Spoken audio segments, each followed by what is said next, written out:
At a remote wild meat restaurant, the apocalyptic nightmare quietly began.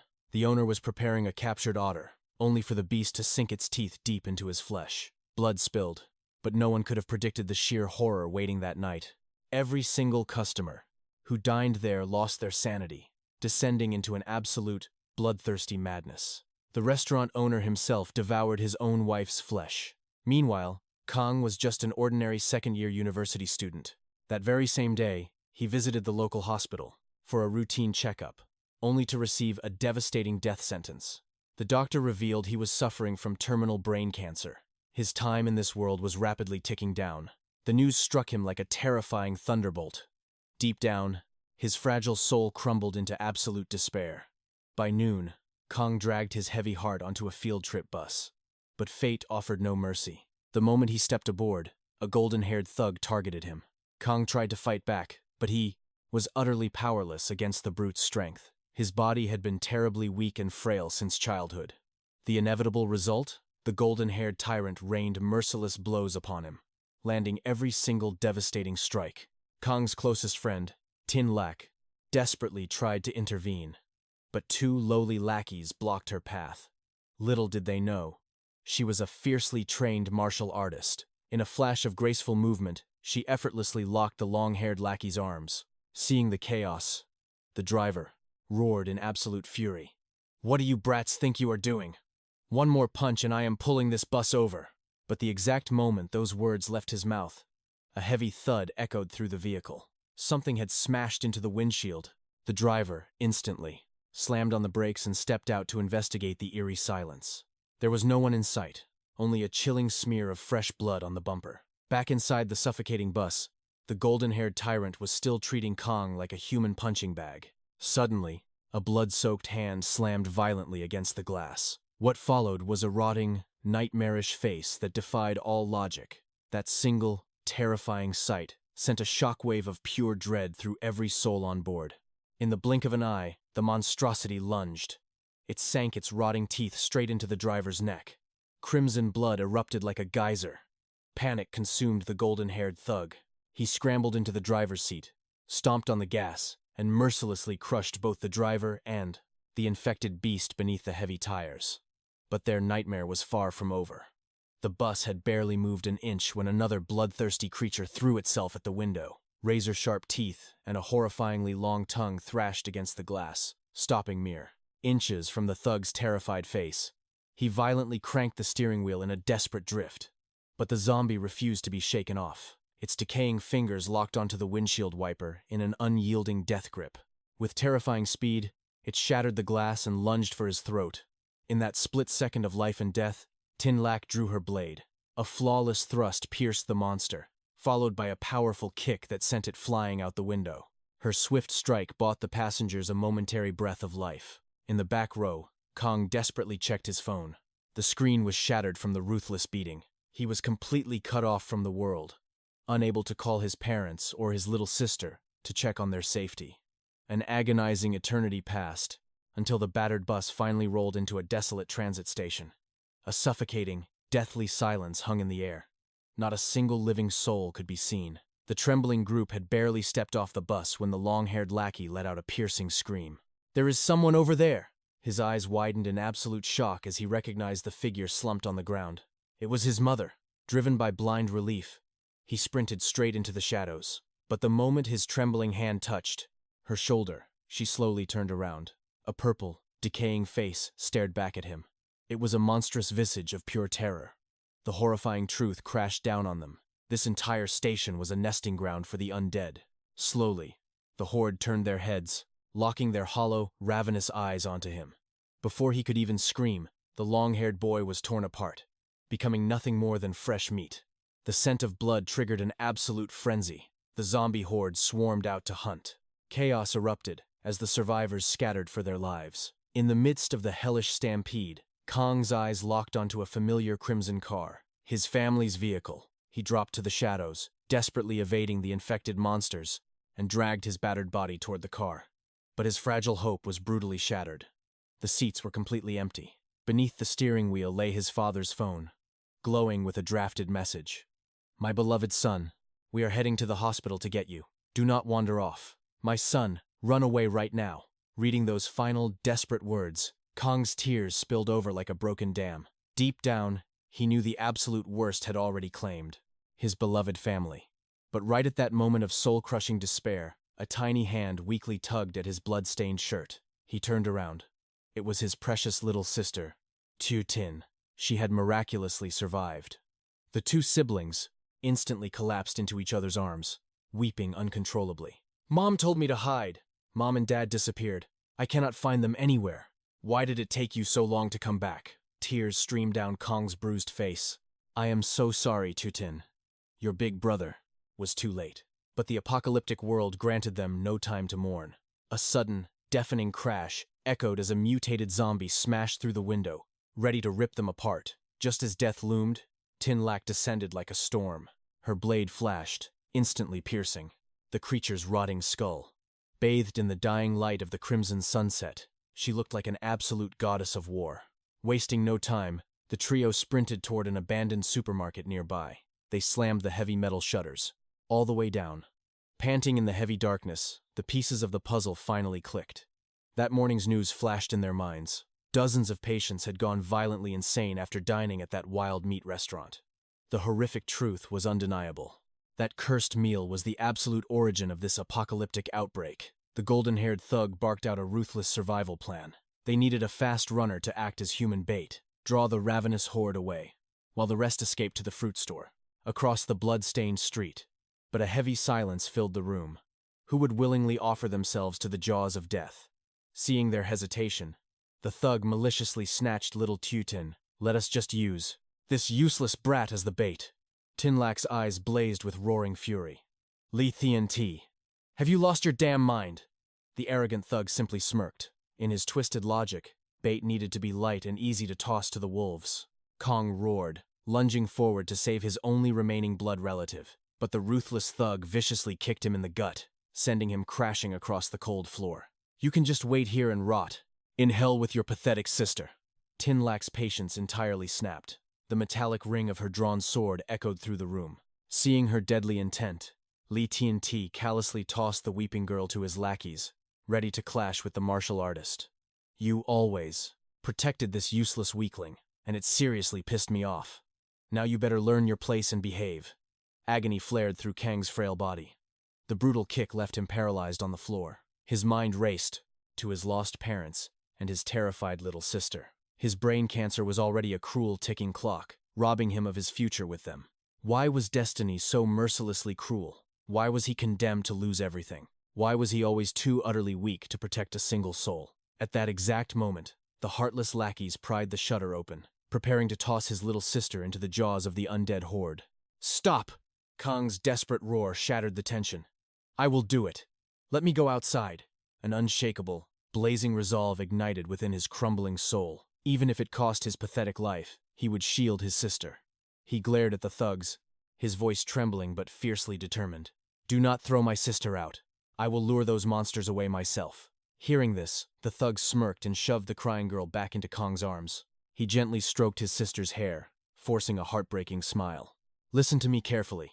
Big brother is going out to find Mom and Dad.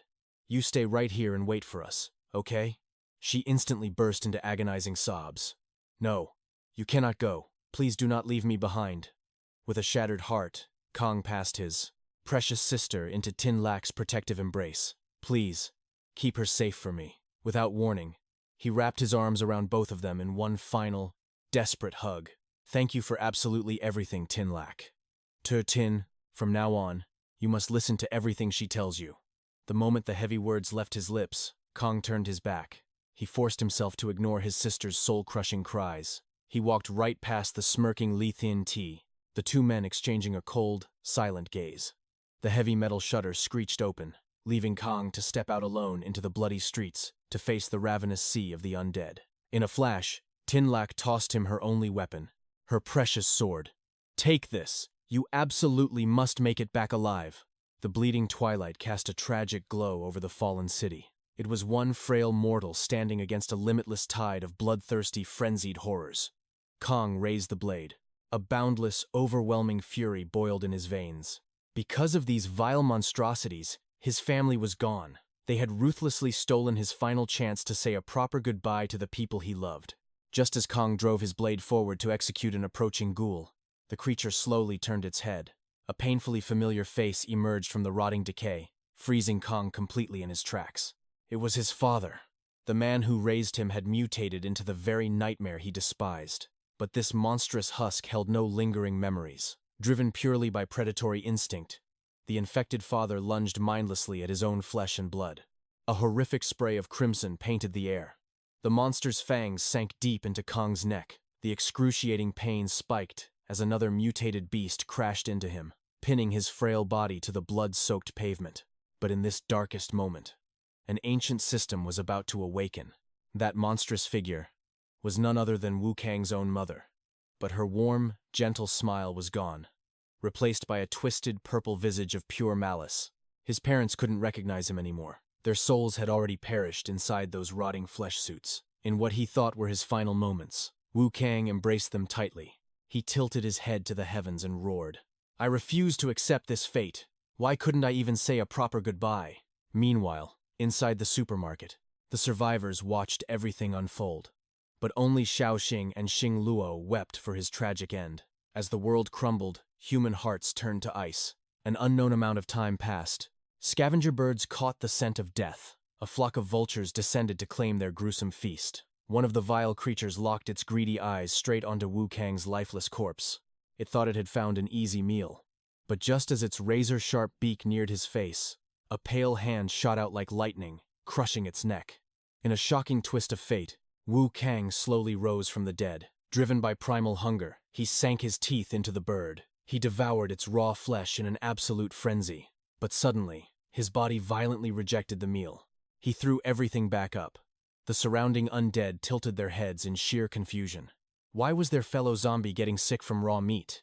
It made absolutely zero sense. At that moment, Wu Kang staggered to his feet. His gaze held a sharp intelligence, completely unlike those mindless monsters. "What the hell is happening to me?" he thought. He slowly lifted his head and stared into the apocalyptic sky. But the world had lost all its vibrant colors, leaving only an ash-gray wasteland. Suddenly, a jolt of realization hit him. Wait a minute, didn't he get devoured by the zombie horde? I should be completely dead by now. So why am I still breathing? His memories flooded back, landing on Xing Luo and his little sister, Xiaoxing. Without a second thought, he dashed madly toward their location. But when he finally reached the supermarket, it was already raided. The place was totally devastated, completely abandoned. The only thing left inside was a single, bloated zombie. A massive, grotesque mutant sat in the corner, crunching loudly on something sickening. Distracted by the horrifying sounds, Wu Kang didn't notice a crawling zombie sinking its rotting teeth into his ankle. But, strangely, he felt absolutely zero pain.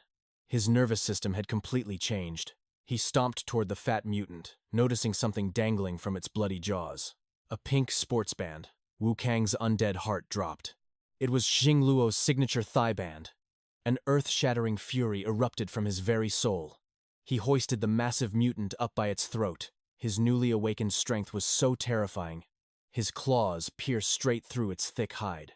Did you eat them, you absolute bastard?" She was only 4 years old. A bone-chilling, monstrous hatred consumed his humanity. Letting out a demonic roar, his arm shot forward like a lethal spear. He plunged his bare hand straight into the mutant's bloated throat, ripping it to shreds. "Give them back to me!"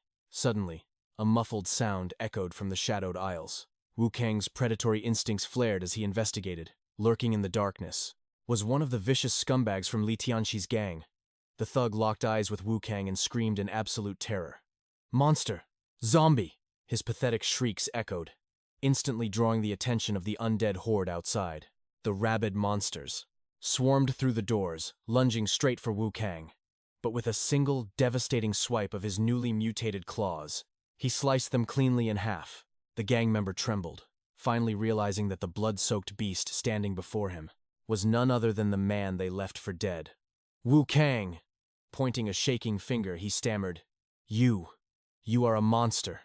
But before the thug could finish his insult, a random zombie pounced from the shadows, ripping his throat out. Hearing that word, Wu Kang froze in place. Monster? Is he talking about me? He crouched down, desperately staring into a puddle of murky water. The horrific truth crashed over him like a tidal wave. He had completely transformed into the very nightmarish creature he despised the most. He was originally just a dying man, with zero plans for surviving this brutal apocalypse. To think he would survive the outbreak, only to end up like this. But he wasn't truly living. This was mere existence, trapped inside the shell of a soulless, rotting beast. His mind finally shattered under the agonizing weight of reality. He unleashed a deafening, sorrowful roar into the apocalyptic wasteland. Completely overwhelmed, he dropped his guard, and was brutally knocked out cold from behind. A mysterious squad of heavily armed survivors had infiltrated the ruins. They ruthlessly cleared out the remaining infected inside the supermarket. Assuming Wu Kang was just another dead monster, a scout grabbed his ankle and dragged his limp body out into the harsh sunlight. They tossed him into a sickening pile of slaughtered zombies. Every single corpse was chained by the legs to the rear bumper of a heavy-duty truck. The squad's silver-haired leader smirked at his crew. "All right, boys, it is time to roll out," he barked. The engine roared to life, tires screeching as they floored the gas pedal. Wu Kang's unconscious body was violently dragged across the unforgiving asphalt, his newly awakened flesh scraping relentlessly against the ruined highway. Amidst the chaos, only one sensation dominated his mind: an all-consuming, monstrous hunger. Suddenly, his eyes snapped open, but instead of the brutal highway, he was surrounded by familiar walls. He was back in his old bedroom. Then, out of nowhere, a heavenly aroma drifted through the air, completely hijacking his senses. Drooling, he stumbled out of the room like a possessed man. Someone was cooking on the stove. The mouth-watering scent was practically glowing from the boiling pot. Inside the bubbling broth was a massive chunk of perfectly stewed, steaming hot meat. Driven completely insane by starvation, he abandoned all logic. He plunged his bare hand straight into the boiling, scalding water without a flinch. Tearing off a massive chunk of flesh, he shoved it into his drooling mouth and devoured it like a starving beast. But right in the middle of his crazed feast, Jing Luo materialized from the shadows, letting out a blood-curdling scream of pure terror. Jolted awake by her voice, Wu Kang whipped his head around. The illusion shattered into a million pieces. The delicious cooked meal in his hands was actually chunks of dripping, raw, bloody flesh. And the lifeless body lying mangled on the floor was his sweet little sister, Xiaoxing. The horrifying nightmare caused him to snap awake. He gasped for air, his demonic eyes shooting open in the real world. Two heavily armed scavengers were staring right down at him, their jaws practically hitting the floor. He stared back, completely dazed. The silence broke as the two men shrieked in absolute horror. "Holy crap! The monster is... The zombie is still alive! Run for your lives!" As they scrambled away, Wu Kang finally registered his bizarre surroundings. He was sitting inside a giant, cast-iron bathtub. A roaring fire was blazing directly underneath him. To make matters even more insane, the boiling water was filled with sliced onions, exotic spices, and culinary herbs. He slowly tilted his head upward, and his undead jaw nearly dropped. Dozens of mutilated zombie corpses were hanging upside down from the warehouse ceiling like slaughtered pigs. What in the absolute hell is going on here? Meanwhile, in another sector of the wasteland, the silver-haired leader's mercenary squad had run into some serious trouble. They were locked in a tense standoff with a scarred blonde brute and his green-haired, four-eyed partner. The deal was supposed to be simple. The blonde had quoted a price: 5 dead zombies in exchange for a single vial of life-saving medicine. But the moment the silver-haired squad delivered the bloody cargo, the scarred thug shamelessly breached the contract. He arrogantly jacked up the extortion rate to 20 mutant corpses per vial. The green-haired snake adjusted his glasses with a sinister smirk. In this apocalyptic hellscape, medical supplies are worth more than gold. A little inflation is just basic economics, gentlemen. The silver-haired leader's eyes darkened as he took a slow, menacing step forward. "You scavengers actually looked like honorable men," he growled at the scarred blonde. "That is the only reason I agreed to this trash-tier trade. But you scumbags flip your loyalty faster than a gold-digging ex-girlfriend." The blonde thug's face turned crimson with absolute fury. But before he could even draw his weapon, wham! The silver-haired leader ruthlessly smashed a steel pipe directly into his skull. A crimson stream of blood instantly cascaded down the brute's scarred face. Blinded by pure, unadulterated rage, the blonde giant prepared to charge. He wanted to tear the silver-haired man limb from limb. But the mercenary leader was on a completely different level. He casually sidestepped the heavy punch like a ghost dancing in the wind. With a few flawless martial arts sweeps, he sent the massive brute crashing into the dirt, flipping his blood-stained steel pipe. He raised the heavy weapon high into the air. Crack! He delivered a devastating skull-crushing blow. The blonde giant's body seized up before going completely limp, dead on the spot. A suffocating aura of fear instantly choked the remaining thugs. Trembling violently, the green-haired lackey's crew snapped out of their shock and drew their weapons for revenge. But the silver-haired squad had already anticipated the ambush. In the blink of an eye, they doused the enemy crew in highly flammable gasoline. The silver-haired leader casually struck a match against his boot. A sinister, almost demonic smile crept across his battle-scarred face. Just as he was about to burn the entire gang to ashes, one of his own scouts came sprinting into the warehouse, screaming in absolute panic. "Boss, we have a massive code red outside." But before the terrified scout could spit out another word, a towering, shadow-draped figure materialized directly behind him. It was Wu Kang. The silver-haired leader's pupils shrank to pinpricks as recognition hit him. This was the exact same zombie they had chained to their truck just hours ago. How was it standing here like a living human? Caught completely off guard, the shocked leader accidentally let the lit match slip from his trembling fingers. The tiny flame plummeted toward the gasoline-soaked ground in slow motion. A fiery explosion was mere milliseconds away, but flashing forward with godlike speed, Wu Kang's mutated hand snatched the burning match right out of thin air. He snapped the matchstick in a heartbeat. Turning his piercing gaze toward the silver-haired punk, he demanded to know if he was the boss. Just what the hell was happening in this apocalyptic wasteland? Meanwhile, the blonde thug was paralyzed with sheer terror. A zombie that could actually speak? This defied all known laws of the survival system. Driven by pure panic, the blonde raised his weapon, aiming a lethal strike right at No Kong's head. But the monstrous blow was stopped dead in its tracks. Kong caught the strike with just one bare hand. With a sickening crunch, the solid iron pipe was crushed like paper. "You dare sneak attack me? You must have a death wish." Witnessing this overwhelming display of power, the silver-haired leader went deathly pale. Cold sweat drenched his back as he realized it was game over. They had provoked an absolute monster. Surprisingly, Kong did not strike him down. Tossing the mangled scrap metal aside, he only wanted answers. But before Kong could even ask who they were, the punk collapsed to his knees. He slammed his head against the floor, begging for his miserable life. "Boss, please spare me. I was blind to Mount Tai. I never should have ambushed you." Tears streamed down his face as he desperately clung to Kong's leg. "I beg you, almighty boss, just give me one chance to prove my worth and redeem myself." Watching their ruthless leader act like a sniveling coward, his underlings were utterly speechless. What a pathetic sight. Kong simply hauled the silver-haired rogue to his feet. "We are going to have a civilized chat. The rest of you, get over here." The grunts shook like leaves in a hurricane, but they dared not defy an apex predator. Once they gathered, the newly awakened sovereign revealed his past. He recounted the events right up to his monstrous transformation. The secret to retaining his human consciousness?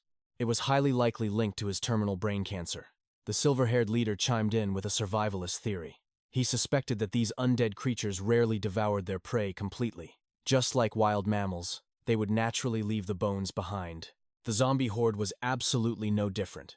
If Kong found 0 bodies inside that supermarket, it meant his companions had either escaped or they were infected and wandering elsewhere. A spark of hope remained. Suddenly, a sharp snap echoed through the room.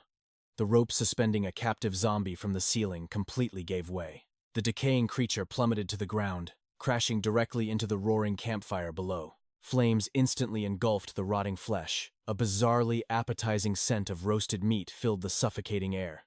One of the starving lackeys lost his mind. Drool pooled at the corner of his mouth as he swallowed hard, fighting his twisted hunger. Disgusted, Kong made his ultimate decision. He was leaving this hellhole to find his sister and Tin Lac. Even if they had joined the Undead Legion, he needed to see it with his own 2 eyes. The silver-haired rogue, named Nga Tu, desperately tried to prove his worth. "The apocalyptic wasteland is massive. Finding 2 people is impossible. Boss, you need a street-smart guide like me." But the overpowered anomaly shot him down cold. Trust had to be earned, and this gang of thugs had literally just kidnapped him.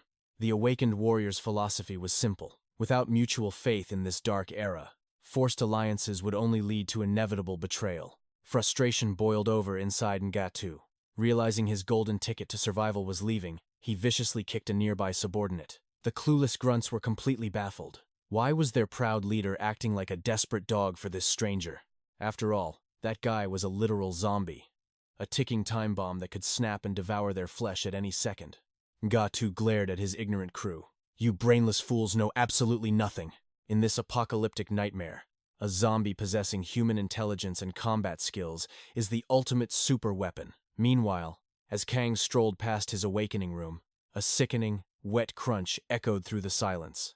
His instincts flared like warning sirens. Pushing the door open, he was greeted by pure nightmare fuel. Two deranged survivors were huddled in the shadows, violently tearing into the raw flesh of zombie corpses, cannibalizing the infected.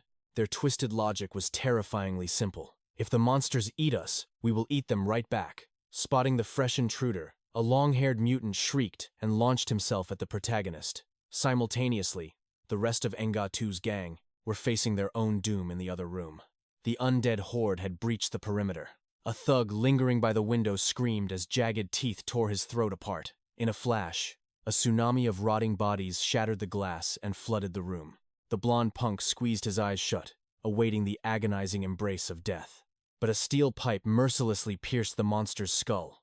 𝐸𝐸 had stepped up to the plate. Cutting back to Kang, the crazed mutant lunged and locked its claws onto his arm.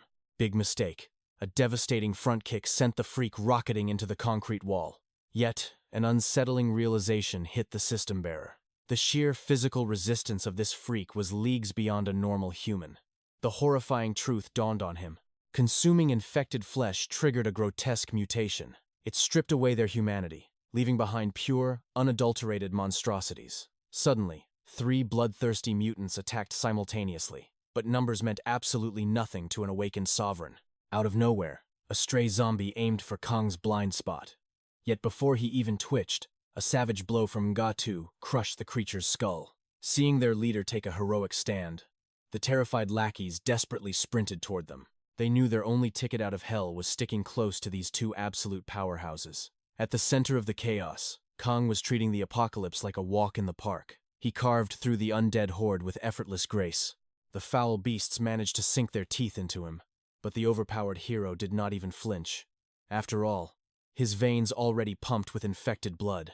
Go ahead and bite, you filthy mongrels. Feast until your rotten teeth fall out. The battlefield ran red with blackened gore. Amidst the intense slaughter, 𝐸𝐸 suddenly latched onto Kang from behind like a lifeline. Let go of me, you lunatic. Not a chance in hell. If the horde does not tear me apart, your godly aura will definitely crush me. I am choosing the safer death. The cowardly truth was quickly revealed. The steel pipe in 𝐸𝐸's hands had been bent entirely out of shape. His makeshift weapon was utterly useless against 18 frenzied zombies. These nightmarish aberrations were far beyond the limits of ordinary mortals. Suddenly, the air shattered with a desperate scream. Boss, watch your six! A grotesquely mutated infected had crept right into 𝐸𝐸's shadow. Death was literally breathing down his neck. In a flash of lightning speed, Kang grabbed the monstrosity by its skull. He slammed it into the concrete wall with apocalyptic force. The entire structure completely collapsed, miraculously blasting open an escape route. Scrambling through the rubble, the battered survivors finally tasted fresh air. But the dark hero was not done yet. He shoved a gasoline bottle right down a fallen zombie's throat. A flick of a lighter, and a blazing inferno erupted. The hellfire swallowed the corrupted sanctuary whole.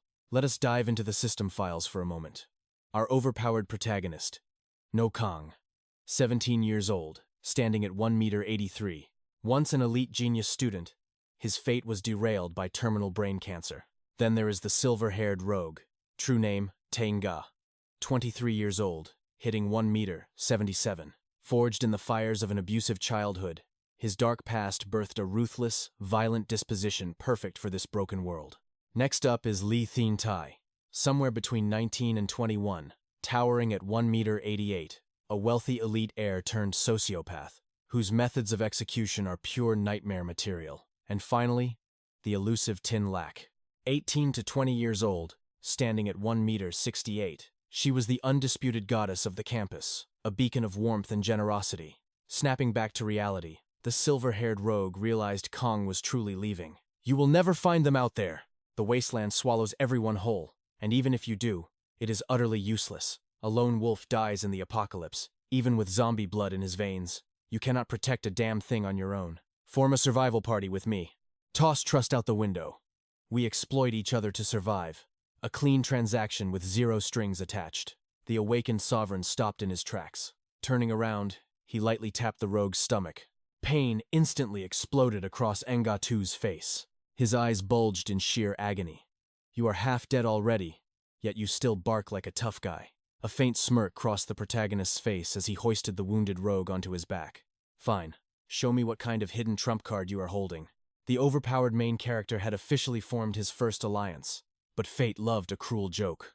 Rushing to their escape vehicle, the gang found nothing but a scorched, metallic skeleton. A wave of utter despair washed over the crew.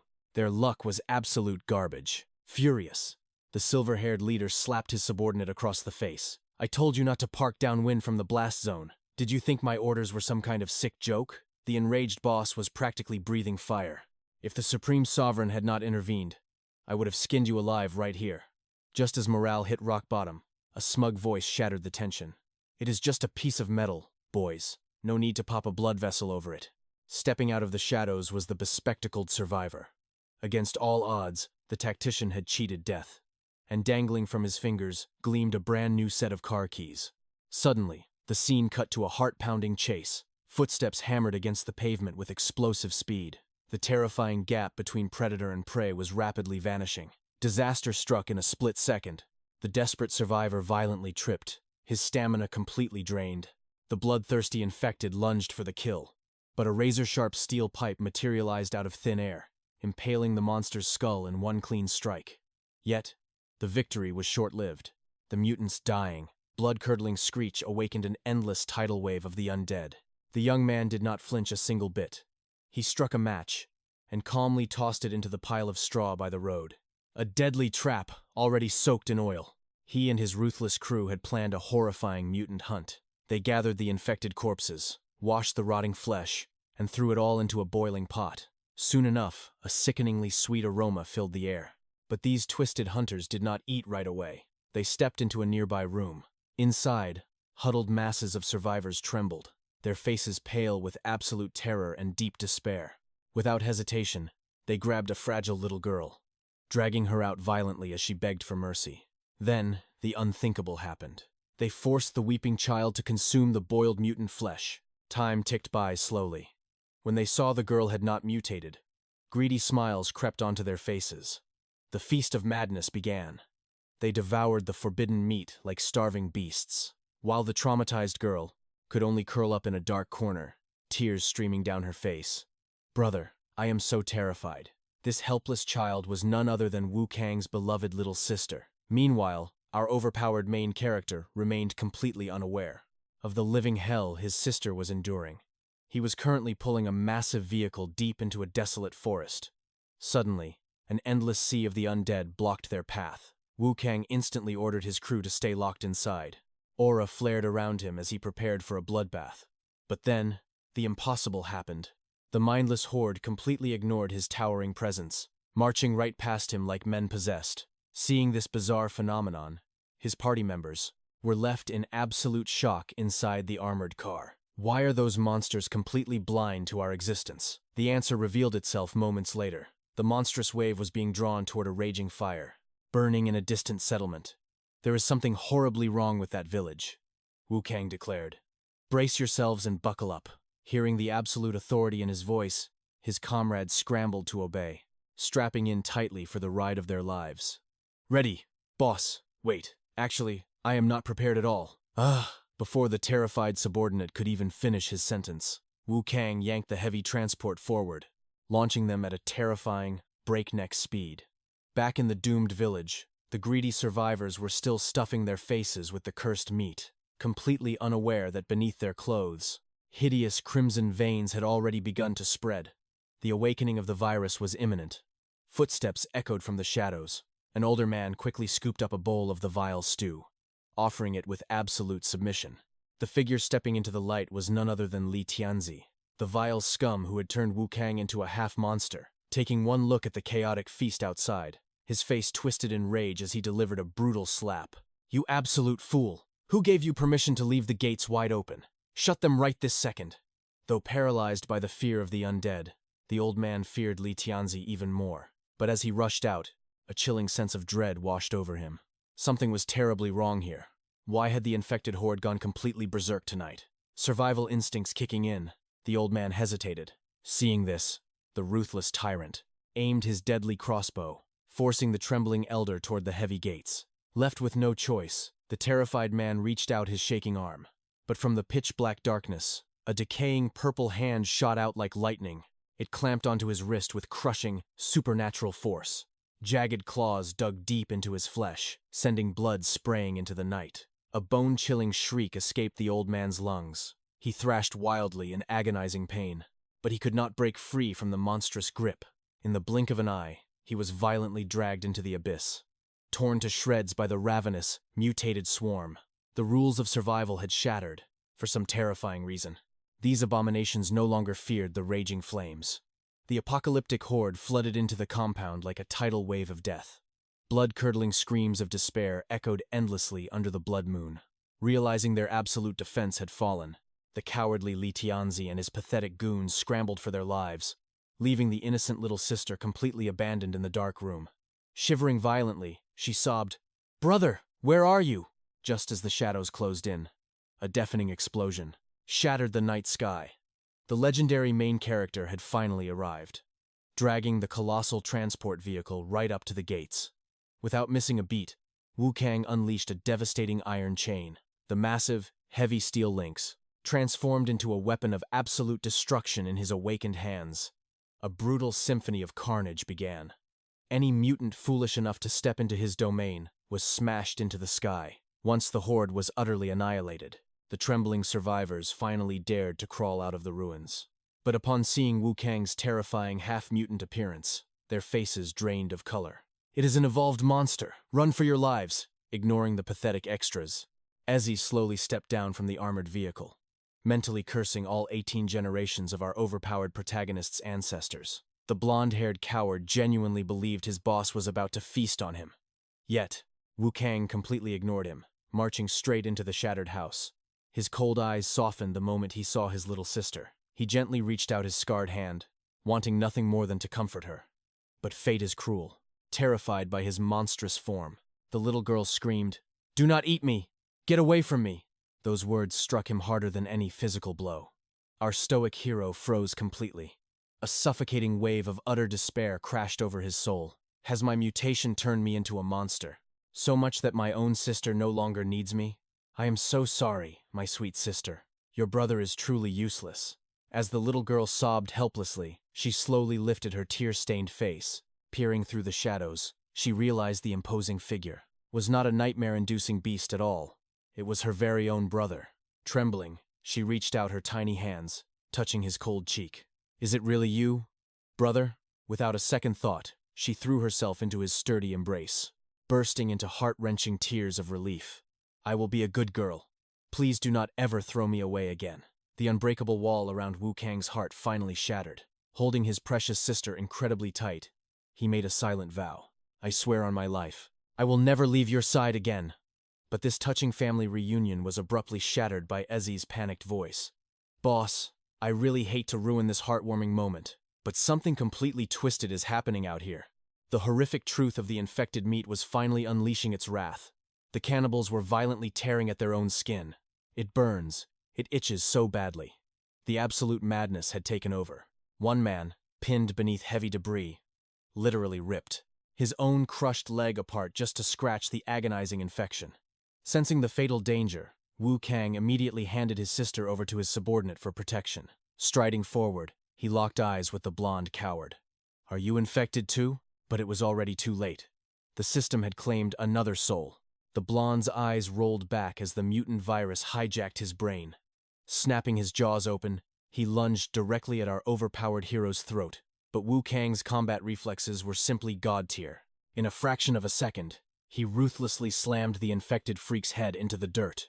Turning back with a deadly glare, he ordered 𝐬𝐯 to evacuate with his sister immediately. With zero hesitation, he mercilessly snapped the blonde zombie's neck. Witnessing this brutal execution, a mutating survivor fell into total despair. "This makes no sense. That little girl ate the exact same cursed meat. Why is she perfectly fine while we turn into monsters? Hearing that terrifying revelation, an overwhelming, suffocating killing intent erupted from Wu Kang's very soul. Meanwhile, another thug had fully surrendered to the chaotic mutation. Roaring like a demonic beast, the newly awakened monster launched itself forward, hungry for protagonist flesh. But he picked the wrong target. Wu Kang countered with a devastating, aura-infused right hook. Crunch! The creature's entire facial structure shattered into dust. But our enraged hero was far from finished.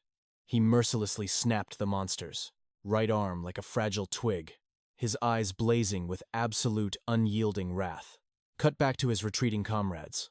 They had narrowly managed to secure an abandoned safe house. Breathing heavily, 𝐬𝐸 thought they were finally out of danger, until a cold, mysterious hand suddenly grasped his trembling shoulder. Smack! A vicious slap sent him stumbling forward. You worthless piece of trash! You dare show your face here again? A furious middle-aged man roared. Before he could strike again, a frantic woman threw herself between them. Stop this madness at once. Do you know what hell our boy had to survive just to make it back? Do not lay another finger on my precious son. The shocking twist revealed these were none other than 𝐬𝐸's biological parents. Meanwhile, in a heavily fortified mansion just blocks away, the treacherous Li Tianzi was desperately holding the high ground, clutching his deadly crossbow on the second floor like a cornered rat. Trapped inside the VIP suite with him was the stunningly fierce Xing Luo. Looking at the pathetic villain, a cold, mocking smile graced her lips. You gleefully devoured their infected kin. It is only fair that karma arrives to feast upon your flesh now. Pushed to his absolute breaking point, the cowardly tyrant completely snapped, smashing his weapon onto the floor, his hands clamped around her slender throat. Are you begging me to shatter your other leg into a million pieces? With a disgusting display of unearned dominance, he violently hurled the beautiful survivor onto the luxurious mattress, instantly switching his psycho demeanor. I promise you, darling, just be a good, obedient pet, and I will treat you like a queen. Forget about that worthless piece of trash who died out there in the wasteland. A wicked grin spread across his face as he reached out to caress her flawless cheek. But our strong female lead was no damsel in distress. Chomp! She ruthlessly sank her teeth right into his fingers. Blood spurted as he wailed in excruciating pain. Seizing that critical window of opportunity, Xing Luo rolled off the bed with lightning speed. Her hands locked onto the discarded tactical crossbow. But instead of aiming at the monster before her, she pointed the lethal bolt directly at her own heart. I would rather plunge into the deepest abyss of hell than spend another second breathing your air. But before Tin Lac could pull the trigger, Li Thientai ruthlessly snatched the crossbow from her grasp. In the chaotic struggle, the final arrow was fired blindly into the void. Now completely stripped of his weapons, Li Thientai was practically a sitting duck. Tin Lac glared at him with icy eyes. Your time is up. Go straight to hell. But Li Thientai wasn't looking at her. His trembling eyes tracked the path of that final arrow, only to realize it had not missed. It was caught bare-handed by a familiar figure. It was No Kang, the man who had clawed his way back from the jaws of death, thirsting for absolute vengeance. The sight of Ngo Kang sent sheer terror down Li Thientai's spine. Without a second thought, he grabbed Tin Lac as a meat shield and bolted. Impossible! How is he alive? He screamed internally. I saw the undead tear him to shreds with my own eyes. Li Thientai ran like a cowardly rat, but his desperate speed was nothing compared to Ngo Kang. The awakened survivor moved like a phantom. Heartbreak and rage fueled his every step. Li Thientai! You swore you would not lay a finger on little Teen. Suddenly, Nga Tu charged into the scene. He mercilessly ripped the arrow straight out of Li Thientai's shoulder. The traitor screamed in agonizing pain. Nga Tu's eyes burned with murderous intent. I will use this very arrow to send you to the underworld. Beg the king of hell for forgiveness. But right before the lethal strike, a wildly loyal subordinate lunged forward. He grabbed the bloody arrow, saving his boss from certain death. The lackey then turned to the panicked crowd, yelling frantically, Are you all idiots? Do you not want to enter City B? If the boss dies here, not a single one of you will pass those gates. Hearing this, Nga Tu's own father lost his mind. He grabbed a weapon and actually charged at his own son, but his pathetic assault was instantly shut down. He collided with the mountain-like presence of No Kang. The cowardly father literally wet his pants in pure terror. He cowered behind his wife, sobbing and begging for mercy like a dog. Seeing this pathetic display, Nga Tu threw his head back and burst into maniacal laughter. Ha ha ha! Look at this old thug pissing himself. But in that brief moment of distraction, the loyal lackey seized the arrow. He launched a desperate sneak attack at 𝐻𝐸𝐸. Unfortunately for him, the power gap was simply too massive. 𝐻𝐸𝐸 easily countered, driving a devastating knee straight into the lackey's gut. You are loyal. I will give you that. Too bad you chose the wrong master. But shockingly, a twisted, triumphant smile crept onto the lackey's bloody face. He had secretly superglued high-grade explosives right onto 𝐻𝐸𝐸's sleeve. Enraged by the dirty trick, 𝐻𝐸𝐸 ruthlessly drove the arrow straight into the man's skull. But time had run out. Before he could rip the jacket off, the explosive detonated.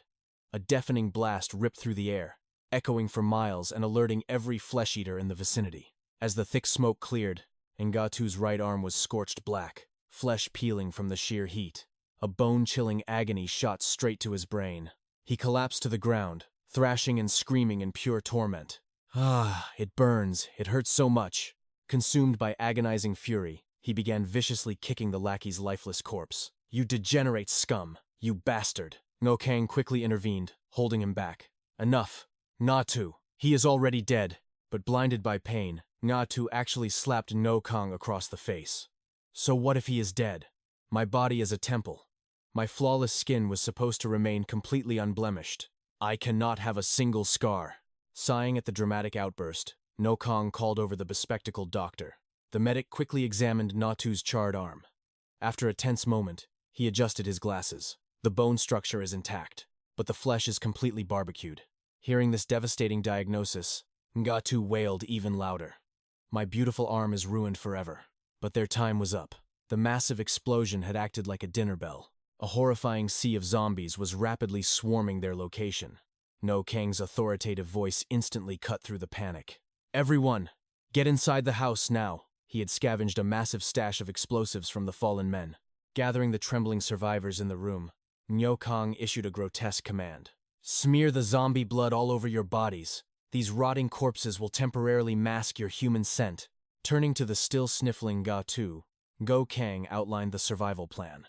I will act as bait and draw the horde outside. You lead everyone to our bus. Do not look back. He then cast a reassuring, deeply emotional glance at Tinlac and his sister. I promise you, I will never leave you two behind again. With the resolve of a titan, 𝐻𝐸𝐸 and the captured lackeys stepped outside. They hauled the heavy crates of explosives into the open. One of the trembling lackeys gulped, looking at his blood-soaked hands. Boss, is this zombie blood trick actually reliable? 𝐻𝐸𝐸 did not even blink. Relax. As long as you stay 2 meters away, they will not sense you. The lackeys nearly had a heart attack. 2 meters? If they get that close, we are already dead meat. Boss, isn't this way too reckless? 𝐻𝐸𝐸 shot them a piercing, cold glare. If you do not want to become zombie chow, then awaken your true survival instincts right now. Without another word, he violently hurled the explosives into the surrounding horde. Boom. Boom.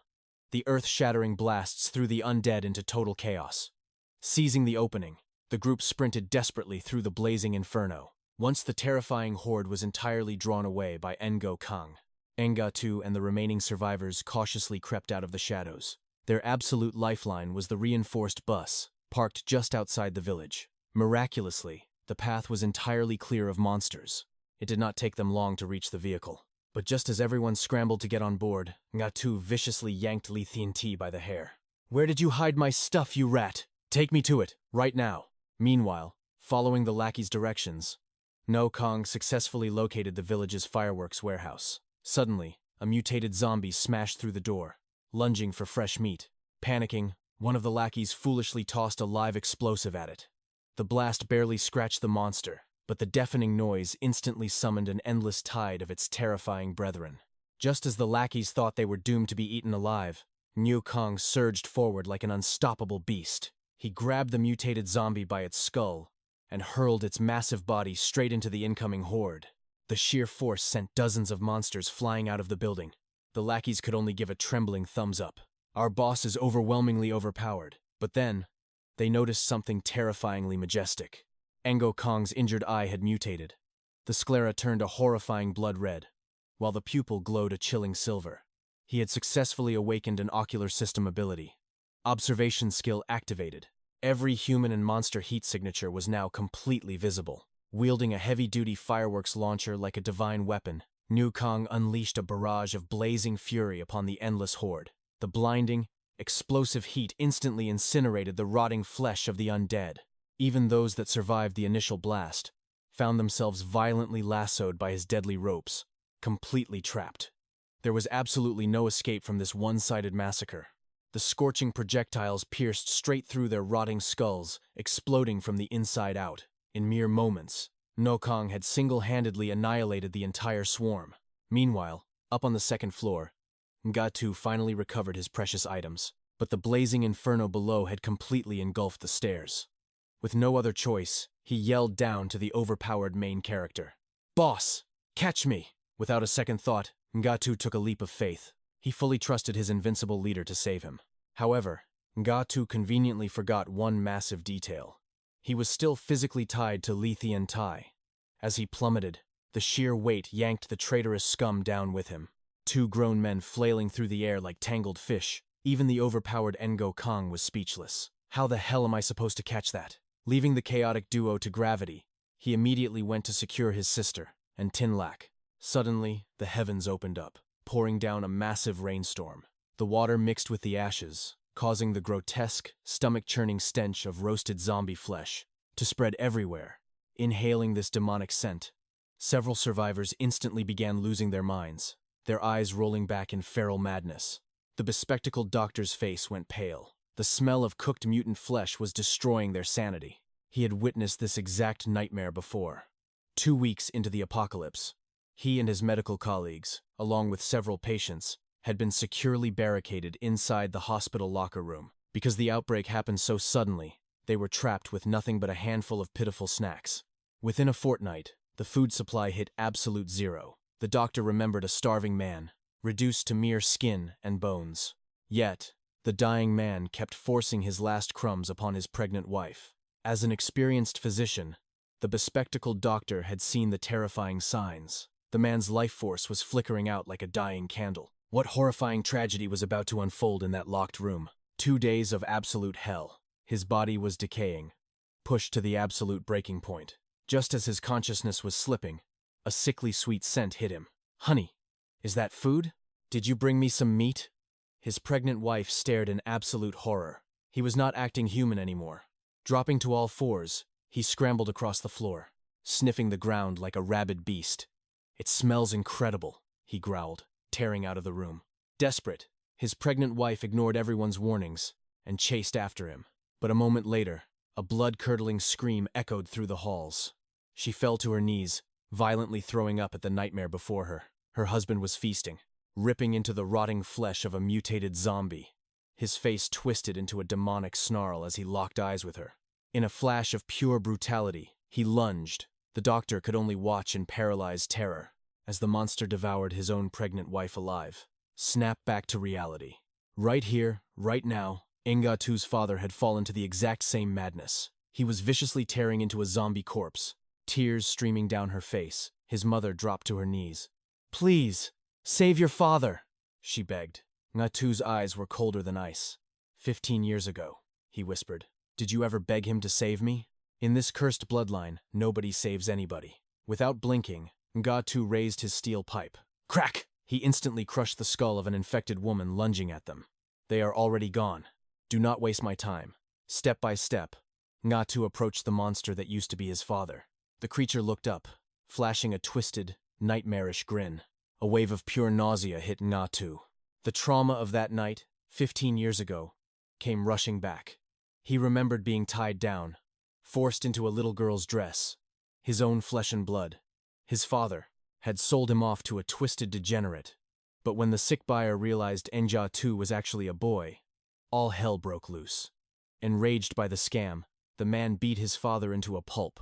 Bleeding and desperate, his father grabbed a butcher knife. "I will just slice it off. Problem solved." Trembling in pure agony, little 𝐸𝐸𝐸𝐸 screamed for his mother. He begged her for help, but she just stood there, dead silent.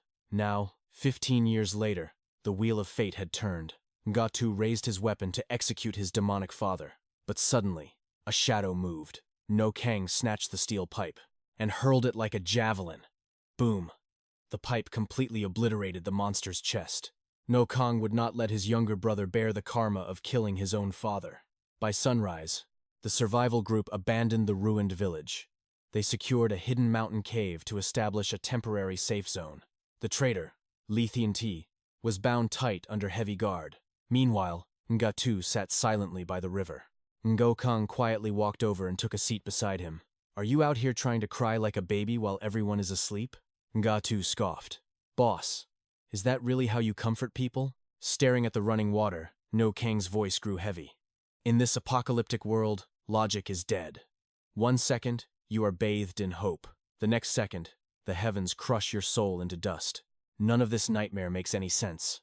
But as long as there is breath in your lungs, you must forge your own reason to survive." Hearing the boss's words, the heavy chains around 𝐸𝐸𝐸's heart finally shattered. "Boss," he smiled faintly, "do you want to write a novel about my tragic backstory?" No Kang did not miss a beat. "Hell no. Damn. Did you have to reject me that fast?" As darkness swallowed the apocalypse, the survivors fell into an exhausted sleep inside the cave. But danger was already brewing in the shadows. The bound traitor, 𝐸𝐸𝐸, smirked, secretly palming a jagged shard of glass. Back outside under the moonlight, after spilling his darkest secrets, No Kang suddenly looked at 𝐸𝐸𝐸 with a deadpan expression. "So, are you still a virgin?" 𝐸𝐸𝐸's face turned bright red. "Of course I am. That old creep drank too much. His hands were shaking so bad he could not do a damn thing to me." No Kang just raised a suspicious eyebrow. "Hey, what is with that look, boss? You do not believe me? Come here, I will prove it right now." "Prove it to me," she demanded, moving to reveal her hidden injury. Kang immediately reached out to stop her, but a clumsy scramble led to an awkward entanglement. However, the tension shattered instantly. The bloody slash on 𝐸𝐸𝐸's thigh was brutally real, but before the dust could even settle, Kang's heightened senses flared with an apocalyptic warning. The very atmosphere felt dead wrong. Their extraction vehicle had completely vanished. Without hesitation, he scraped 𝐸𝐸𝐸's hand against the jagged earth, drawing fresh, crimson blood. Pressing the vital fluid to his left eye, he commanded, "Lend me your life force." An ancient ocular technique activated, revealing the bitter truth. While they were occupied deep within the cavern, the treacherous 𝐸𝐸𝐸 had severed his bonds. The rat had slithered away with his entire faction of scavengers. They had hijacked the armored transport. Worse yet, they had dragged little Tu Tin and Tin Lac along as human shields. Unable to handle the little girl's terrified weeping, the scumbag mercilessly struck her across the face. Tin Lac's eyes blazed with righteous fury. "If you want blood, aim for me. Keep your filthy hands off the child." 𝐸𝐸𝐸 merely sneered, his gaze entirely devoid of human empathy. "Do not test me. I will gladly send you both to the afterlife," he threatened. Meanwhile, back in the gloomy depths of the cavern, 𝐸𝐸𝐸's useless grunts were still snoring. A devastating kick sent them flying awake. "You call yourselves wasteland survivors? The prisoners vanished right under your noses," he roared. A trembling subordinate dared to speak up.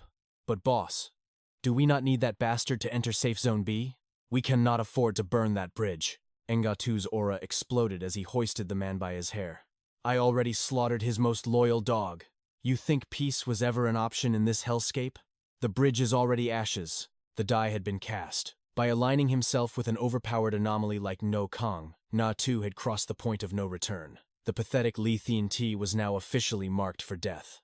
Tearing through the desolate wasteland, the stolen transport roared at maximum velocity. Suddenly, the driver screamed in pure terror. A solitary figure stood blocking the apocalypse highway. The brakes screeched in absolute agony. The sudden impact sent razor-sharp shrapnel exploding into the fat captor's face. Before they could even process the crash, a terrifying force shattered the reinforced windshield. The apex predator had finally arrived. No Kang descended like a god of war. His devastating strike caved in the captor's defense, sending bloody teeth scattering across the floorboards. Within a microsecond, he had severed the binds and shielded his little sister. Driven by pure cowardice, 𝐸𝐸𝐸 pressed a jagged glass shard against Tin Lac's throat. "Take one more step, you monster, and we will all perish together in this metal tomb. If the heavens deny me survival, I will drag you all to hell with me," he shrieked. But while the villain ranted, Tin Lac's own combat instincts awakened. She viciously slammed her elbow directly into his open shoulder wound. Pivoting with lethal grace, she delivered a bone-crushing roundhouse kick that completely neutralized him. It was a martial arts sequence of absolute perfection. Even the overpowered main character nodded in silent, genuine respect. The pathetic hijackers were dragged back to the mountain stronghold like dead weight. Tired of the endless cycle of betrayal, 𝐻𝐸 manifested a lethal blade. It was time for a permanent execution. Just as the cold steel descended toward the traitor's heart, an unstoppable grip halted his arm. "Stand down," 𝐻𝐸 commanded, his voice freezing the very air. "I need the absolute truth about Safe Zone B." Yielding to that overwhelming aura, 𝐻𝐸 presented a battered survival case. But when the heavy latches clicked open, it revealed nothing but scavenged rags and useless wasteland debris. "Are you mocking me with this garbage?" 𝐻𝐸's gaze narrowed dangerously. But buried beneath the trash lay a pre-apocalypse radio transmitter. "Listen closely," 𝐻𝐸 whispered. "1 month ago, this device caught a ghost frequency. The static revealed a beacon of hope, broadcasting that they possessed enough provisions for 20,000 awakened souls. All survivors, make your way to City B." 𝐻𝐸 stared coldly. "And how does this insect factor into that sanctuary?" "Because his father is the absolute sovereign of that utopia," 𝐻𝐸 grimaced. Hearing this, 𝐖𝐸 twisted his bloody face into an arrogant smirk, but flashing elite privilege at a true apex predator was about to become his most fatal mistake. A devastating punch crashed right into the arrogant bastard's face. "You damn dog, who the hell do you think you are trying to intimidate?" Instantly, his underling whipped out a lethal blade. "Boss, just let me slaughter this piece of trash right now." But 𝐻𝐸 raised a single hand, stopping the execution dead in its tracks. Since the arrogant heir still held strategic value, the main character held back his killing intent. "Just end me already," the spoiled brat screamed. "Stop with the empty threats." Hearing this, our overpowered protagonist grabbed his hair and slammed him toward the cavern wall. But he purposefully missed the skull by a hair's breadth. Instead, a flurry of devastating punches obliterated the solid stone. Debris exploded like shrapnel. The overwhelming impact stopped mere millimeters from the trembling antagonist's face. Our hero leaned in, his voice dripping with freezing aura. "You crave death because you think it is quick, a fleeting moment of pain for a spoiled young master. But cross my bottom line again, and I will drag you through a living hell. I will show you a fate far worse than the grave." Witnessing this absolute dominance, his loyal sidekick's eyes sparkled with sheer awe. Big Boss is radiating absolute peak energy, yet the foolish aristocrat refused to accept defeat. He desperately tried to turn the surviving crowd against them. "That monster is an infected mutant," he shrieked in panic. "Follow him, and you will never see the sanctuary of City B." But before he could spew more venom, the sidekick instantly delivered a swift, physical muzzle to his jaw. Meanwhile, away from the chaotic rabble, our hero and the female lead shared a quiet, tender moment. Little Sister Xing happily played by the crystal-clear stream. Breaking the silence, he gently handed back her sports headband. It was the very same token he had safeguarded through endless bloody battles. He had carried it, convinced the abyss had already claimed her life. Overwhelmed by flooding emotions, he pulled her into a desperately tight embrace. Touched by his hidden vulnerability, she softly stroked his hair, offering silent comfort to the apocalyptic conqueror. "But hold up, girl. Is our overpowered hero just a puppy to you?" The romantic tension skyrocketed to absolute critical levels. Lost in the atmosphere, they leaned in to seal the deal, until the little sister deployed the ultimate block. "Big brother, why are you trying to bite her face?"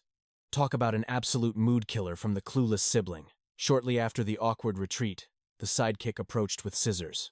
"Boss, let me upgrade your visual stats with a fresh cut.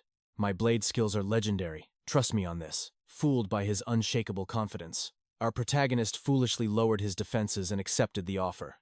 But reality is often a cruel, twisted joke. A few snips later, his formidable aura was completely shattered.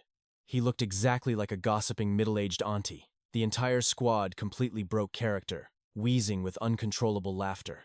Boss achieved the legendary schoolgirl mutant form. Hilarious.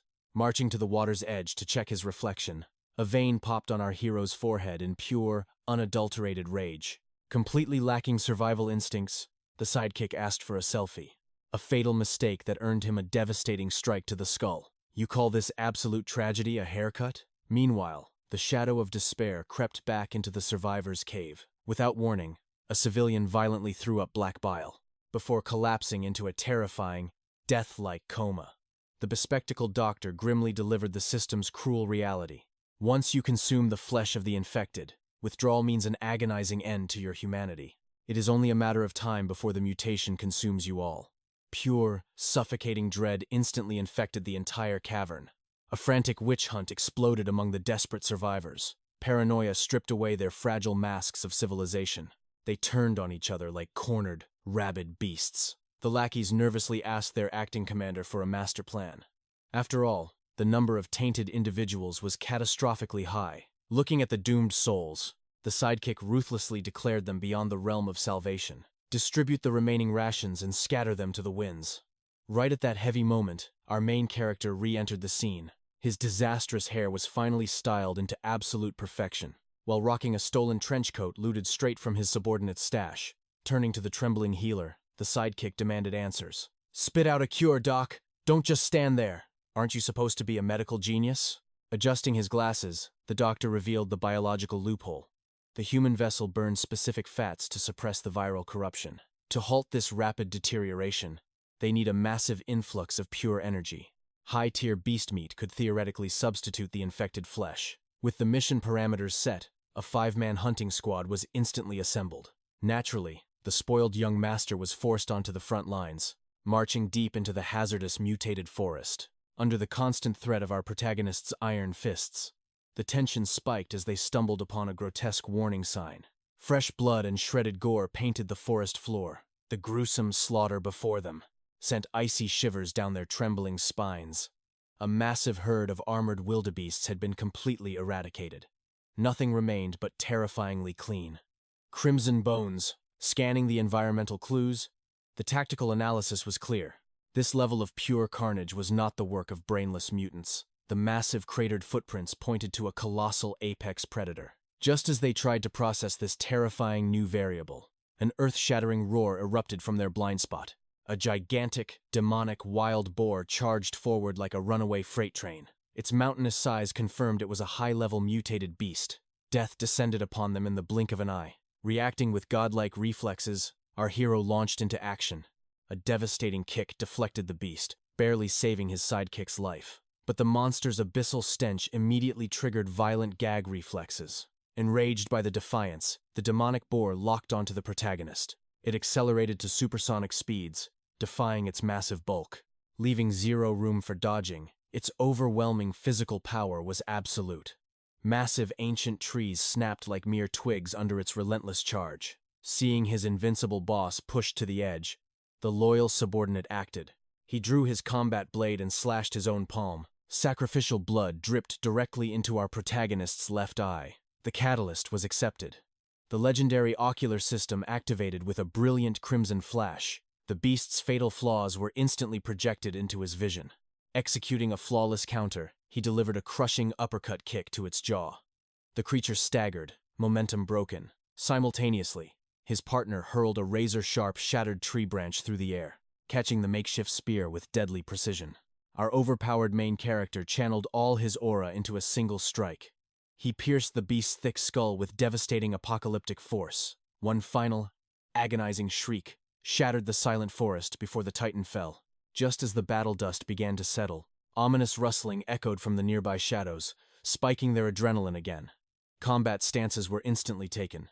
But parting the tall grass revealed 4 tiny, shivering mutant piglets. A shocking revelation struck the hardened survivors' hearts. Even corrupted by the viral abyss, the mother instinct remained absolute. She fought to her dying breath to protect her vulnerable bloodline. A profound, dramatic silence washed over the sidekick's soul. "Such majestic, overwhelming maternal love," he whispered poetically. "But these tiny things won't even fill a single health bar." Cut to the next scene. The piglets were already boiling in the stew pot. The absolute emotional whiplash of his ruthless logic left the viewers speechless. The survival system shows zero mercy to the weak. Soon, a heavenly, mouth-watering aroma conquered the grim cavern. The starving survivors drooled like wild dogs awaiting their feast. To balance the heavy stats, our hero even foraged magical wild berries. As the divine meal finally reached peak perfection, the arrogant young master shamelessly crawled out from the shadows.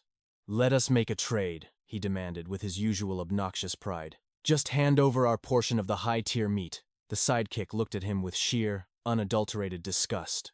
Do you know what a stray dog must do for a bone? Without hesitation, he violently forced the aristocrat's face into the dirt, draping a steaming, juicy cut of meat right above him. He unleashed the ultimate psychological humiliation. Bark for me, and maybe I will toss you some scraps. But before the devastating mental damage could fully register, a shadowy figure launched a desperate, blitz-speed ambush. The precious life-saving meat was snatched right from his fingers. Instantly, our protagonist's overwhelming aura pinned the thief to the ground. The culprit was one of the spoiled heir's loyal lackeys. Casting an icy glare, the hero demanded the doctor's grim assessment. Trembling, the medic scanned the wretched soul's vitals. The corruption has reached his brain. His humanity is entirely gone. Hearing the death sentence, the protagonist dragged the screaming man outside.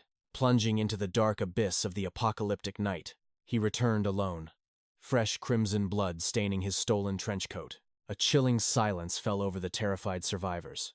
With absolute authority, he ordered the miraculous meat to be distributed equally. This S-rank hunt was paid for with sweat and blood, but hoarding the loot would only spawn a horde of new demons. The healing energy was mandatory to stop the vicious plague's spread. However, the arrogant heir's faction was deliberately blacklisted from the system. Karma strikes hard. Suddenly, one of the elite bodyguards convulsed violently, spewing black venom. Horrifying demonic veins crawled up the back of his neck. Stripped of his pride, the young master groveled like a pathetic worm. "I beg you, name your price, anything," he cried in pure despair. "Just grant us a sliver of that purifying meat." But the oppressed survivors finally erupted in a blaze of furious rebellion. "Do not waste our lifelines on those privileged parasites. Our own mana reserves are completely empty. Why should we sacrifice our survival for the villains? If they hadn't forced us to consume that cursed abyssal flesh, we wouldn't be standing on the absolute brink of mutation right now, facing the overwhelming wrath of the awakened crowd." The disgraced aristocrat abandoned all logic. Realizing his tears were useless, he played his final, toxic trump card. "My father is the supreme overlord of City B," he threatened frantically. "Leave me to die, and you will never breach those utopian gates." The true boss fight was only just beginning. 𝐸𝐸𝐸𝐸's gaze was ice cold. "You think they have the luxury to plan ahead?" he scoffed. "Without flesh to consume, they won't even survive until tomorrow. When tomorrow is not promised, who cares about entering City B?" A dark smirk crossed his face. "Besides, I am already a zombie. Why would I walk into a human sanctuary?" Without another word, he approached 𝐸𝐸 to borrow a blade. "If you are done eating," he commanded the group, "head outside and wait in the vehicles." Cold steel in hand, he stalked toward Lee. 𝐸𝐸 collapsed to the ground, trembling in absolute terror. But 𝐸𝐸 simply tossed the blade at his feet. "Listen closely," he warned. "If you have any brains left, use this chance while your lackeys are still human. Slaughter them now." His aura flared with killing intent. "If I have to step in, their deaths will be pure agony." Suddenly, 𝐸𝐸 hoisted 𝐸𝐸 up by the throat. "Did you really think I kept you alive for City B?" His grip tightened.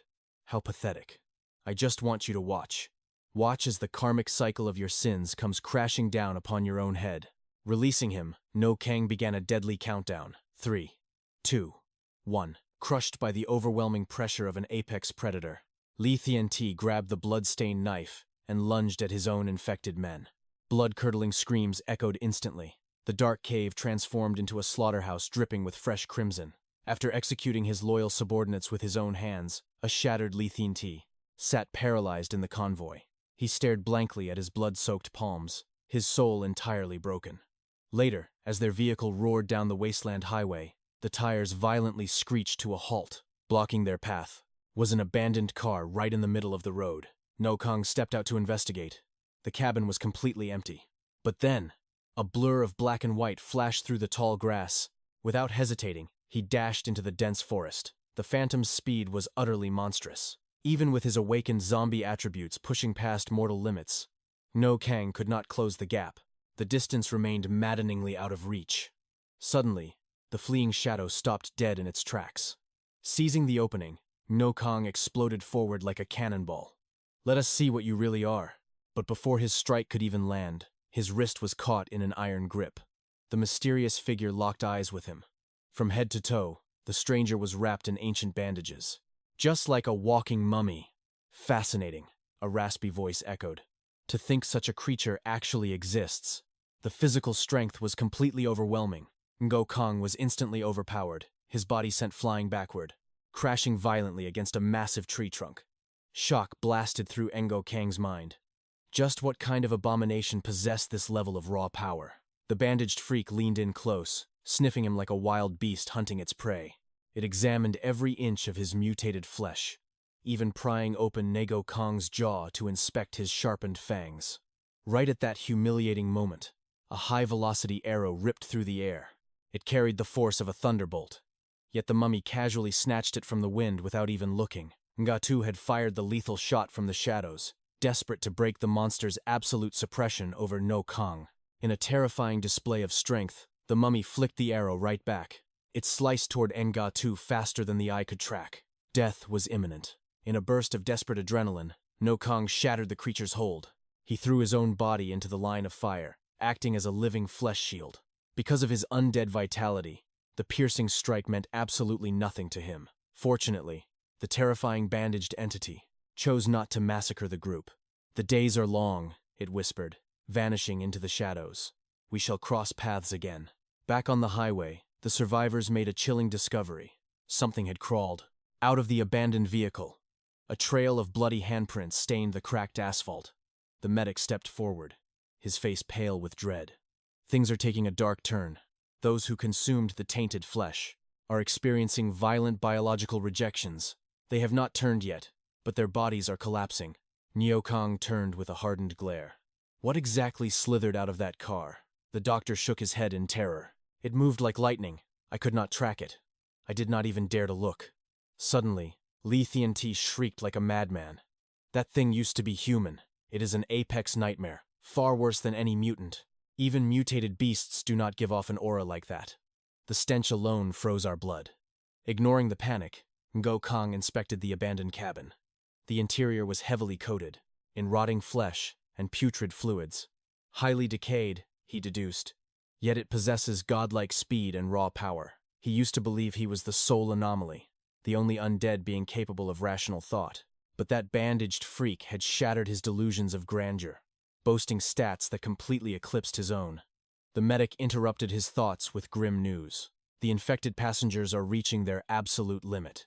Without a fresh meat supply, they will not last more than a few days. But 𝐸𝐸 instantly rejected any rescue missions. "Are you insane? That mummy and whatever crawled out of here could ambush us at any second. We are not risking our necks for useless dead weight." He glared at the main character. "Think strategically, 𝐸𝐸. Every minute out in the open invites death. Your priority is guarding Tin Lak and Tu Tin. Nothing matters more than their survival." A desperate girl from the infected group crawled forward, tears streaming down her face. "Please, you cannot abandon us here. If you leave us in this wasteland, it is a guaranteed death sentence. Are we just supposed to sit here and watch each other turn into monsters?" Without an ounce of pity, 𝐸𝐸 viciously slammed her face straight into the dirt. "Shut your mouth," he barked. "All you do is squeal like pigs, waiting for the slaughterhouse. In this apocalypse, the weak exist only to be discarded. If you have 0 combat value, you have 0 right to complain." Even Tin Lak silently agreed with the brutal philosophy. 𝐸𝐸 was not a savior. He had no moral obligation to play hero. In a world ruled by the strong, survival required personal evolution, not crying for charity. Suddenly, fueled by desperate rage, one of the male survivors launched a suicide attack at 𝐸𝐸. He rallied the rest of the condemned mob into a frenzy. "We might be useless, but you have no right to force us into the grave. Back when you pulled us from hell, you ordered us to follow you. If we are such a burden, then why play God in the first place?" 𝐸𝐸 spat on the ground, disgusted by their absolute shamelessness. He had never witnessed such pathetic entitlement in his life. "I ripped you from the jaws of death, and now you expect me to spoon-feed you? I am not running a charity." The mob lost all reason, their eyes bloodshot. "You bastard! If we are going straight to hell, we are dragging you down with us. It is do or die." An explosive riot broke out instantly. The survivors clashed violently with 𝐸𝐸's battle-hardened squad in a desperate struggle. Amidst the chaos, the crying girl crawled back to the main character. "Mr. Zombie, please, you have to save us." 𝐸𝐸 mercilessly kicked her aside. "Do you not get it? To all of you, he is nothing but a meat shield, a disposable monster you fear and despise. You will never see him as human. But before the conflict could escalate further, a terrifying change occurred. 𝐲𝐸 violently coughed up a pool of black blood and collapsed hard against the ground. The entire battlefield froze in shock. 𝐲𝐸 grabbed the medic by the collar. "What the hell is happening to him?" the doctor stammered, completely out of his depth. "I have no idea. My medical knowledge is for humans, not an undead evolutionary anomaly. His internal temperature is skyrocketing. His super regeneration is completely failing." Reality hit 𝐲𝐸 like a freight train. The tainted blood on the mummy's arrow had triggered a chaotic biological mutation. If the boss had not blocked that shot, he would not be dying right now. Slowly, 𝐸𝐸's heavy eyelids fluttered open, masking his deep panic with anger. 𝐸𝐸 cursed him out. Acting as a human shield before assessing the threat, only an idiot zombie would do that. 𝐸𝐸 forced a weak, defiant smirk. "If given the choice, I would take that hit 1,000 times over." His voice was raspy but resolute. "When the world went to hell, you protected 𝐸𝐸 and 𝐸𝐸. When I was pinned down, you risked your own life to fire that arrow. So listen closely. 𝐸𝐸, you do not owe me a damn thing, and I owe you nothing. Because out here in this wasteland, we are brothers in arms." Hearing those absurd words, 𝐸𝐸 felt his face flush red. He quickly snapped his head away. Watching this bizarre interaction, goosebumps aggressively erupted across his skin. Were these two guys secretly harboring some forbidden romance in the middle of an apocalypse? A short while later, the grim reality of survival set in. Li Tiangqi's pathetic underlings were forcefully using their own clothes to scrub off the thick blood inside the vehicle. Wu Kang analyzed the situation with the cold, calculating gaze of an absolute predator. He deduced that the metallic stench of blood might intimidate those monsters who had consumed infected flesh. It could even suppress the walking dead. If they truly wanted to increase their survival rate, obeying his absolute command was their only option. Desperate to cling to life, the arrogant young master Li Tiangqi approached the blood-soaked van. But the moment that foul metallic scent hit his nostrils, a buried memory violently dragged him into the past. Years ago, a younger Li Tiangqi had tasted bitter defeat in a high-stakes fencing tournament. He crawled before his father, desperately begging for just one more chance. But his father's gaze was like absolute ice. He looked down and spat out merciless words. He declared that he never held an ounce of hope for a weakling like him. Consumed by toxic wrath, Li Tiangqi directed all his explosive fury at his victorious opponent. He screamed that this humiliation was entirely his fault. If not for this bastard's victory, his father would have finally acknowledged his existence. But when he viciously ripped off the winner's mask, the face beneath belonged to none other than Wu Kang. Suddenly, the memory twisted into a terrifying nightmare. Everyone in the tournament hall began mutating into bloodthirsty monsters. Li Tiangqi snapped back to reality, gasping for air. The overwhelming stench of blood had actually made him pass out. Once the gruesome cleaning task was finally complete, the heavily armored vehicle was assigned to transport the women and children, offering far better protection than the fragile bus. As the curtain of night fell, the group established a temporary camp. Panic soon rippled through the desperate survivors. A terrified man pleaded that his fragile baby could not endure the starvation much longer. He begged them to hunt down some fresh meat, warning that extreme hunger could trigger mass mutations. Meanwhile, with his piercing, hawk-like vision, Wu Kang locked onto 3 wild deer resting deep within the shadows of the forest. He turned to the group, his voice cutting through the tension like a blade. Anyone still capable of walking must grab their blood-soaked garments and follow his lead. Did they really expect a free ride in this apocalyptic hellscape? In this cruel new world, only those who shed sweat and blood earned the right to eat? Driven by agonizing hunger, the reluctant survivors gritted their teeth and marched behind the main character. Li Tiangqi and his pathetic lackeys had no choice but to drag their feet along. Suddenly, a lackey noticed a strange object clinging to the fabric of his bloody shirt. Disgusted, he peeled the mysterious item off and tossed it into the dirt. Annoyed, Li Tiangqi bent down to inspect the discarded trash. The moment his eyes focused on it, his arrogant expression shattered into absolute disbelief. His trembling hands gripped a photograph. The blond, bespectacled man smiling in the picture was none other than his own powerful father. Catching wind of the commotion, 𝐸𝐸 felt his curiosity peak. In a flash of lightning-fast movement, he violently snatched the photograph right out of the young master's trembling grip. As 𝐸𝐸 stared at the face in the picture, a demonic bloodlust erupted in his eyes. Crimson veins bulged under his skin. He recognized this aristocratic bastard instantly. This was the exact same monster who nearly purchased him like livestock years ago. To think that absolute scum was the father of this pathetic young master. 𝐸𝐸 felt the surrounding air drop to a freezing temperature. 𝐸 murderous aura was so suffocatingly dense that the rich kid did not even dare to ask for his property back. Terrified out of his wits, 𝐸𝐸 scrambled away into the dense brush.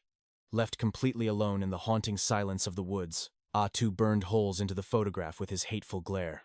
Sometime later, the cowardly young master and his goons managed to corner a solitary deer. Channeling his pent-up frustration, Tianqi hurled a massive wooden club, successfully striking the majestic beast. Smelling an easy victory, his loyal lapdogs pounced like hungry wolves, aggressively pinning the struggling creature into the muddy earth. With a ruthless smash of a heavy, jagged boulder, 𝐸𝐸 ended the beast's life. Soon, the intoxicating aroma of roasted venison filled their secret hideout. Greed completely consumed their minds. They selfishly decided to devour the feast right then and there. There was no way they were sharing this precious stamina-boosting meat with the weaklings back at camp. As they tore into the juicy flesh, questions echoed in their minds. Why was his father's photograph hidden inside that blood-drenched massacre of a van? Meanwhile, dark venom coursed through 𝐸𝐸's veins. A venomous plot of revenge formed in his mind. He would hijack the armored vehicle and crush the overpowered Wu Kang beneath its tires. But suddenly, an icy voice sent shivers down their spines. "You sure have some massive guts, young master. But I am afraid I have to crush those little dreams of yours." Like a ghost of death, Wu Kang had completely bypassed their senses, standing right behind them. Before the arrogant fool could even react, Wu Kang hoisted 𝐸𝐸 up by the collar like a stray dog, mercilessly dragging him all the way back to the survival camp. He tossed the humiliated rich kid into the dirt. Just then, a horrified scream pierced the night sky. "City B has fallen. It is an absolute slaughter zone. We cannot go there anymore." The static-filled radio broadcasted bone-chilling screams of pure agony and endless cries for salvation. City B, the supposed impenetrable fortress, was completely wiped out. The horrific truth slammed into 𝐸𝐸's brain. His all-powerful military father was dead. In a fraction of a second, his entire world crumbled into an abyss of endless despair. He violently rejected this apocalyptic nightmare. Upon hearing this catastrophic news, the surviving civilians felt their souls plunge into absolute darkness. If a heavily fortified military utopia armed to the teeth was devoured by the infected swarm, what chance did a pathetic group of stragglers have? The last glowing ember of hope in this hellish wasteland was brutally extinguished without a trace. Stripped of his supreme political backing, the arrogant young master was officially defanged. He held zero authority over the desperate crowd. The precious beast meat he had slaughtered so ruthlessly was instantly snatched away by the ravenous survivors. Karma had finally collected its absolute toll.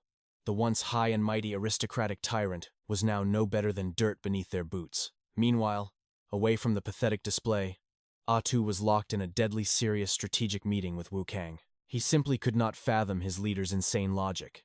The fortress was totally annihilated.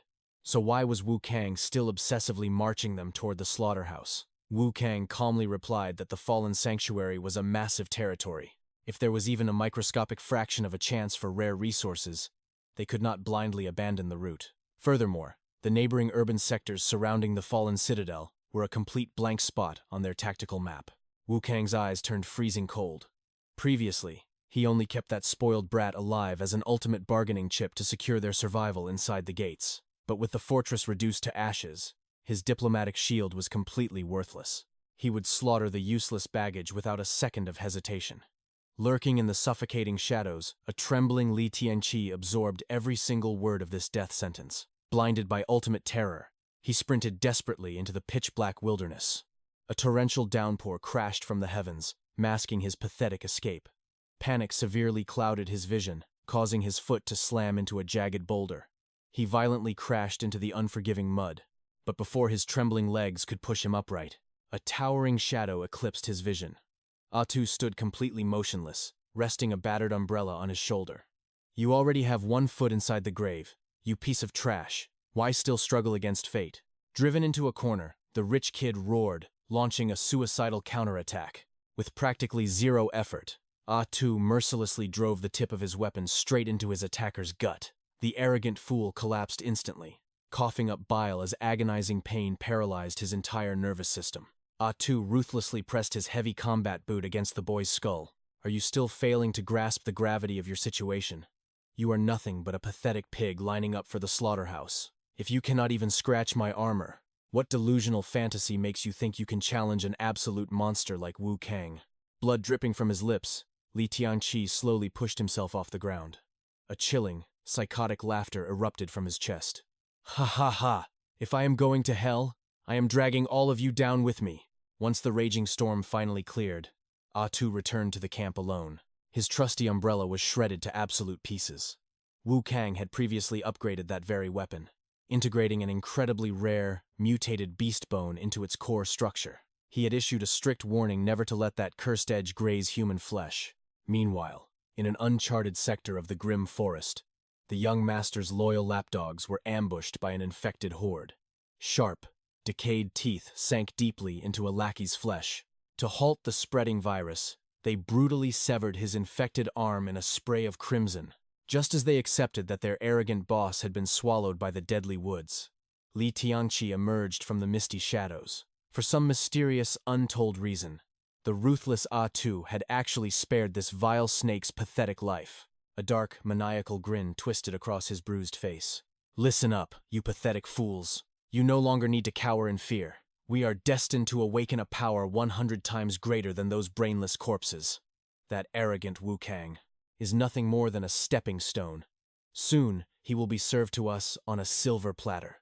Ha ha ha! Wasting no time, the corrupted young master marched his battered squad straight back to the survival hub. A greedy survivor instantly locked eyes onto their hidden rations. Well, would you look at that beautiful harvest? Hand over the meat and share it with the rest of us. Like hungry vultures, the surrounding scavengers began echoing the aggressive demand. That is right. Cough up every last drop of that precious protein. Trash like you are destined to rot in the mud anyway.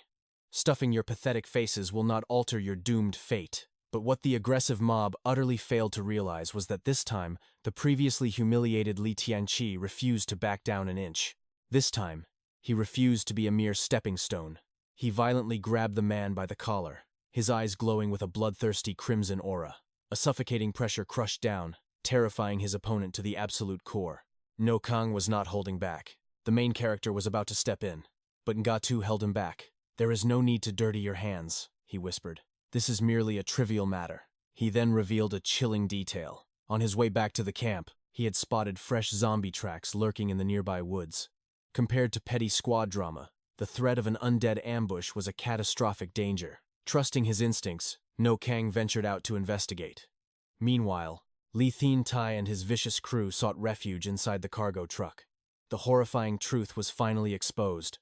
The mysterious meat he had been feeding them was actually harvested from infected zombies. Let us rewind to the dawn of the apocalypse.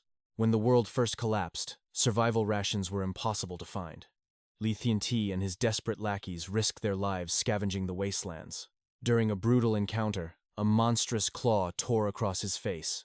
That fatal strike left him with his signature, grotesque scar.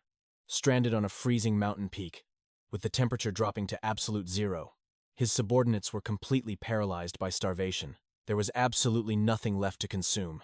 Surrounded by endless miles of unforgiving snow, the only things moving were the bloodthirsty undead. Driven to the edge of madness, Li Tianqi roasted mutant zombie flesh to keep his crew alive. At the time, they were incredibly touched by his sacrifice. They actually believed their boss had tasted it first to act as a human poison tester. Snapping back to the present, his delusional followers decided to devour raw zombie meat as a twisted show of loyalty to Li Tianqi. But they were completely blind to the sickening truth. Li Tianqi had manipulated them from the very start. He merely pretended to chew the cursed flesh, using his own men as disposable lab rats. Once 𝐸𝐸 realized the mutated crew was hiding, inside the armored vehicle, he slammed the heavy doors shut, locking them in a metallic tomb. Back in the dark forest, No Kang casually slaughtered the wandering zombies, but something felt incredibly wrong. This pathetic mob of undead was not even a threat worth unsheathing his blade for. Why would 𝐸𝐸 send him on such a worthless cleanup mission? The truth struck him like lightning. This was a calculated diversion to get him out of the picture. If that was true, what sinister game was 𝐸𝐸 playing? And why did he let that tyrant, Li Tianqi, live? Back at the convoy, muffled, desperate screams echoed from the locked truck. "Release us right now, 𝐸𝐸𝐶." "What in the world are you trying to do?" Cold and unbothered, 𝐸𝐸𝐶 ignored their pathetic cries. He commanded the remaining survivors to board the evacuation bus immediately. The frightened crowd hesitated, wondering why their strongest protector, 𝐸𝐸𝐾𝐫, had not returned from the shadows. 𝐸𝐸𝐶 simply shot them an icy glare. Board the bus and live, or stay behind and rot. Faced with the ultimate survival choice, the terrified survivors scrambled up the steps. However, the weakest had not even boarded yet, when 𝐸𝐸𝐶 ruthlessly pressed the button to close the doors. The people left stranded outside were all elderly, sick, or severely weakened. In his twisted, survivalist mind, keeping such useless baggage would only drag the strong down to hell. So, he callously abandoned them to the apocalypse. Meanwhile, locked inside his metal cage, an enraged 𝐸𝐸𝐾 pounded furiously against the steel door. Despite being severely injured, monstrous adrenaline surged through his corrupted veins. With a devastating blow, 𝐸𝐸𝐾 shattered the reinforced glass, preparing to crawl into the bus. "If I am going to hell, I am dragging all of you down with me." Seeing this unstoppable monster, 𝐸𝐸𝐾 decided to save his own skin first. "My apologies, but you are all dead weight to me now." Panic erupted as 𝐸𝐸𝐾's own mother collapsed, gripping her son's leg in sheer desperation. "𝐸𝐸𝐾, you have to save your mother. I am the one who gave you life." 𝐸𝐸𝐾 looked down with empty eyes. "Did you not teach me the rules of this cruel world? In the end, a man can only save himself." Without a single shred of remorse, he ran away without even looking back. By now, the mutated 𝐸𝐸𝐾 had completely breached the defenses, crashing into the bus like a wrecking ball. 𝐸𝐸𝐾 bravely stood her ground, but with only one leg remaining, she was hopelessly outmatched against his raw power. In the blink of an eye, the tyrant's massive hand wrapped around her throat.